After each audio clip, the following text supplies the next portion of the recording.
I'm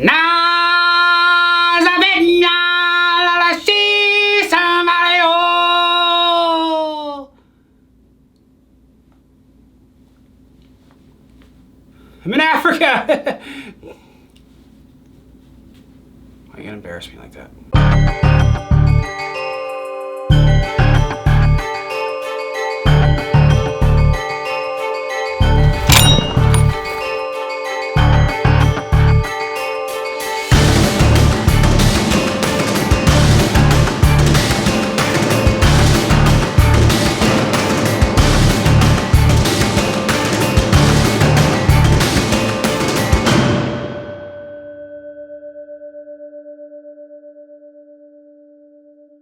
Is crackhead mother truckers around the gosh dang world! Outlaw back again, another gosh dang video. It's been a couple weeks, but we are back, and we are back from Africa.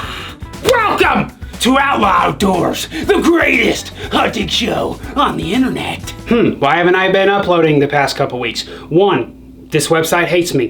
2, the website still hates me. Hold on, I'm just trying to still think. Number 3, just jump cut this. 3, don't make money anymore doing this, so I've been having to do some other work. Not like that, man.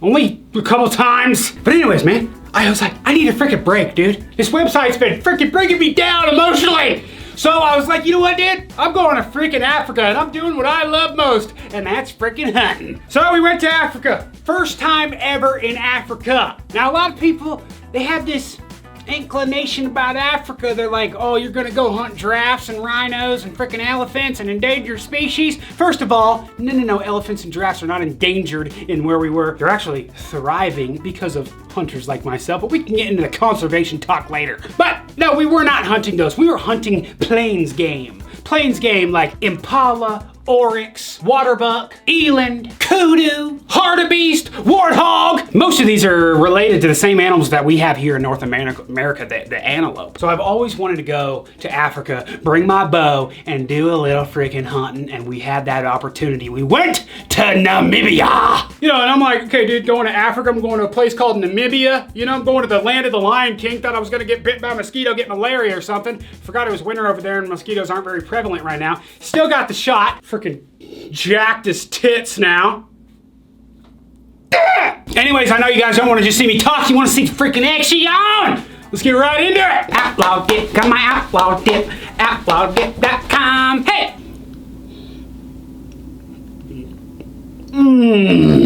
That's the one. My drink of the day is the copper freaking crumb. The greatest potato to the moon. All right, get you one, mudjug.com. Let's get right into this son of a dick. How many times have I said let's get right into this?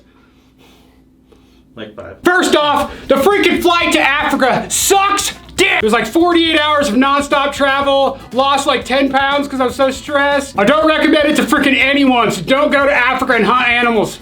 They're all mine. So we get there to Windhoek, Namibia. We're hunting with my buddy Dreekus over at Ikuya. I just learned how to say it. It's thorn in, what was the language? Afrikaans. I don't think it's thorn in Afrikaans. It's like the native language over there. I don't know, whatever. I'm trying to be smart. Obviously, I'm not. Look at me doing this. Ikuya hunting safaris. We were hunting over there, and I didn't really know what I was going to be after. I was just going to sit there with my bow over a water hole, and I was basically just going to see what I could get. I was going to see the animals come in. I was going to do 12-hour sits every day for 8 days straight. And that's exactly what we did. Now, this is just the first day. We got plenty of these videos coming. So let's get right in to the very first time we got in the blind. In-law came with me. We get in the gosh dang blind. I'm setting my bow up and everything like that automatically without, I mean, it was pretty rare that this happened because this didn't happen any other time. Within 1 minute of being in the blind, a freaking giant water buck comes in. Now we have a little bit of footage of him like coming in when he's farther out, but we were trying to get lenses on, all this kind of crap. We weren't able to get the shot, but it's probably a good thing that we don't because I didn't shoot him that good and I was really freaking pissed, man. I made a high shot. He ducked my arrow pretty good and it went in high. Now it's a shot that, yeah, I'm not freaking proud of. Not proud of it whatsoever. We tracked him for the rest of the day. We found a lot of blood, but we weren't able to track down the animal. That was my first day in Africa. Yeah, it sucked. I'm like, dude, I don't even want to be here anymore. I got all depressed, lost more weight. So then the next day, a new fresh freaking start, new blind, new water hole, different animals hanging out in that area. And what was the first thing to come in? A freaking warthog. And that was definitely on my gosh dang list. It's like the Texas hogs of Africa, except they got giant tusks. Just a little smaller, and some people call them Pumbaa. If you've seen Lion King, you might not like this next part, I apologize. They're a lot uglier than what they are in the cartoon, just so you know. And a lot more mean too.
Shot a warthog. We had like 50 warthogs in the hole, and they were fighting back and forth. There was 2 big ones. I just wanted to get something down with a bow. It's the 3rd day. Everybody shot something except me, so I was like, if there's a decent warthog. This guy was broken a little bit, but I was like, whatever, I'm taking him. So he went about 100 yards over here, and we saw him flipping around, so go take a look at him before we get back in the blind.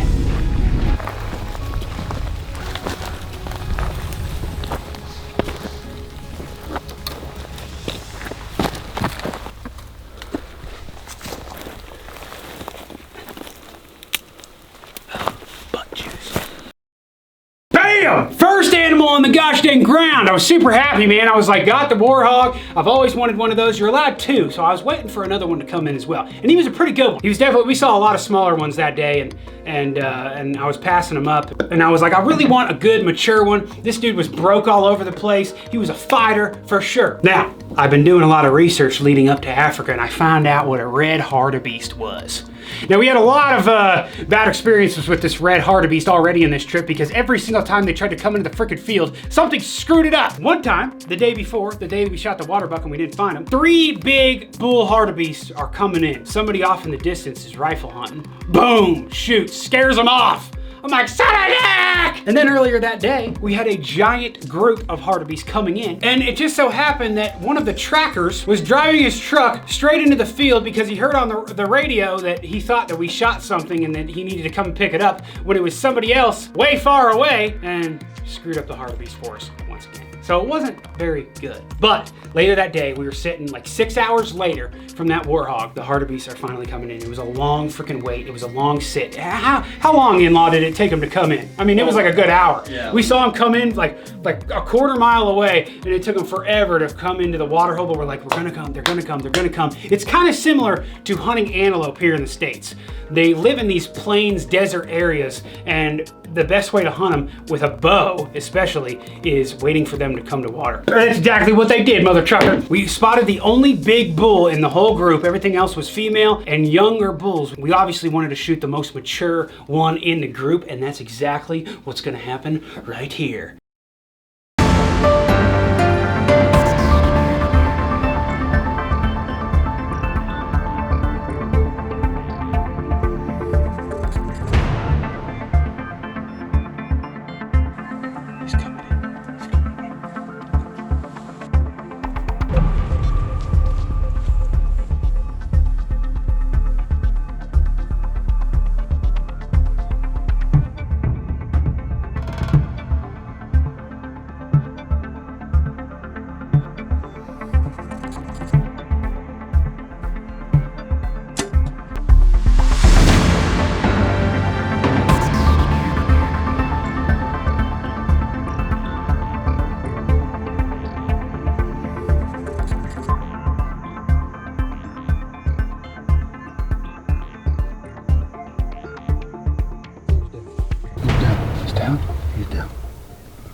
didn't see where he was. There he is. Oh, there he is. He's down. Yeah. Alright, so we just shot that hartebeest. Coming up to the arrow here. Yeah, baby. So, the guide who has to sit with us and tell us what we can and can't shoot, like if they're mature, his name's Henku. And he was telling me that we have to get the hartebeest out of here as fast as possible so they can start skinning it. Like it can't be in the sun more than 30 minutes. So we're just gonna go grab it really quick. They're gonna pick it up, take it back and skin it, and then we're gonna keep hunting until dark. All right guys, coming up to the hartebeest. These animals automatically became like one of my favorite animals in Africa straight after like we saw how cautious they are and just they look insane. Sorry guys, weren't able so much of recovering the animal because, well, yeah, it was a bleeder, that's for sure. We shot him right in the freaking boiler room, so he was spraying all over the place. And you say, demonetized? What are you gonna do about it? I'm used to you. So then we got 2 dead animals in the field, and it's starting to screw up the rest of our hunt. And we're like, you know what, we gotta get these animals out of the field. And with hartebeest, you gotta get them in as fast as possible, and it was super hot that day. So the PH that was with us, Henku, yeah, what's up, Henku? Yeah, dog. He was our PH for the trip. Super cool guy, straight out Namibia. We put the warthog and the hartebeest in his truck, and he went back to camp, dropped them off, and we were gonna sit. Now, when he was gone dropping off the animals, we actually didn't see much. We didn't see anything. But then he came right back like 20 minutes later and he goes, hey, guess what? Or he said it with his Namibian accent. How do you say that? Hey, guess what? What? Hey, guess what? No, that's Irish. I don't know. You sound like Conor McGregor. Hey, yeah, guess what? You motherfucker. He said, hey, guess what? They found your freaking water buck from yesterday. And I freaked out. I was like, what in the world? And he goes, you know the best part? We were tracking him and he was right next to where we tracked it, where we stopped tracking him the day before. We stopped because we kind of lost blood. We saw a vulture in a tree. We checked all around that tree. Couldn't find him anywhere. They found him like 20 yards from where we were checking the day before. I couldn't freaking believe it. So we got the freaking water buck down. Super happy about that because I didn't want anything to go to waste. The hyenas got to him a little bit the night before, but hey, we recovered him and that's all that matters. So we've already got a lot of meat down. We got the hartebeest, which actually hartebeest taste amazing. We had hartebeest curry twice when we were at the camp and it tasted amazing. So big fan of hartebeest, the meat that they have. Warthogs, a little bit on the weirder side, a little tougher, but the back straps on the things are good as well. We ate warthog as well. So we got about an hour or so left of light. And you're allowed 2 warthogs, like I said. And then we had another one that we saw earlier in the day, but would not come in because he was messing with my other warthog. He saw him in the field and he wouldn't come in. We got them out of the field. We sat in the blind. We were super quiet. And guess what? He came right back in.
Warthogs down and a hartebeest all in one day. Can't beat that at a freaking waterhole. That's why you sit all day. Africa, it's a little bit different in Africa. Like, it's hot as hell during the day. At nighttime, it's super cold, but like during the day, the animals are coming in all freaking day because it's so hot. And you know, we saw so many different types of animals. We saw hartebeest, we saw springbuck, we saw zebra, we saw oryx, a whole bunch of different types of animals. And it was cool sitting in that blind because we got to see really what Africa had to offer. And there was a couple shooters and different things, but I was like, yeah, I'm gonna wait.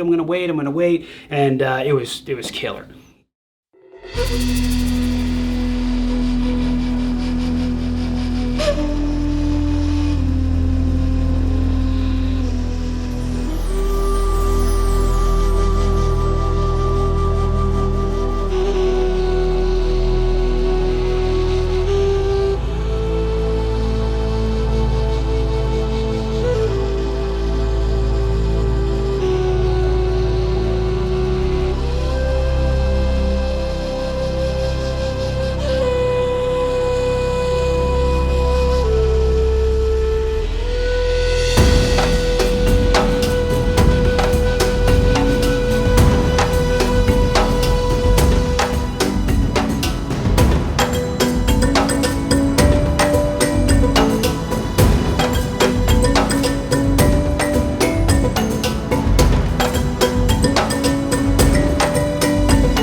It was a good day, man. It was a good freaking day of hunting. That is like, honestly, one of my best days of hunting ever. And it's only gonna get better from here. This was just day one. Well, day two, because you know, the first one I decided to screw up. But we found the water buck. So at this point, it's only the second day. We got 4 animals down. We got a water buck, we got 2 warthog, and we got a red hartebeest, which all of those were kind of on my list as far as like, ooh, that'd be a really cool animal to get there because Africa has, like I said, a lot to offer. And a lot of these animals are antelope species, which is very cool. They're related to the pronghorn and stuff that we have here, which is very cool. There's all different types of antelopes in Africa, and we got to hunt a lot of them. So it was a killer freaking time, and honestly, one of the best hunting trips I've ever been on. We got a lot more vidges coming for you mother truckers, so stay tuned. If you guys like this, make sure to smash thumbs up. I'm telling you, man, Outlaw Outdoors are freaking taking over, dude. The greatest hunting show on the freaking internet. Just seriously, just do. It's 2019, dude. I mean, I guess that just means I'm in love with myself, because I'm a guy. Well, it doesn't matter if I'm a guy. I mean, girls can be gay too. I mean, it's just, See, now you just confused everybody. Okay, one more thing before I go. Guys, if you didn't know, I'm giving a freaking hunt away. Speaking of hunting, we're doing some hunting here in Africa. We've got a t-shirt giveaway. We're giving away a archery hunt in Missouri this deer season for whitetail. All you gotta do is go to outlawmerch.com. We got these 2 t-shirts up there. We got the Outlaw Hunting Division shirt and the Outlaw Fishing Division shirt. If you order one of these shirts, every order counts as an entry. If you order one of these shirts or both of them, or if you order 40 of them, that helps your freaking chances. September 30th is the freaking cutoff, and October 1st, we are announcing the freaking winner. All you gotta do is buy a shirt. Every shirt counts as an entry. And remember, it's a archery deer hunt in Missouri with yours truly. You think that's gonna help or hurt the sales? Don't freaking laugh. It's a serious question. Hope y'all enjoyed it here at Outlaw Outdoors. I reckon we'll see you on the dip side. The next one, dude, the next video, holy dick. We're taking big game to a whole nother level. Keep it freaking hell, Billy! Holy dick, it's hot in here. Why do I have to be so attractive?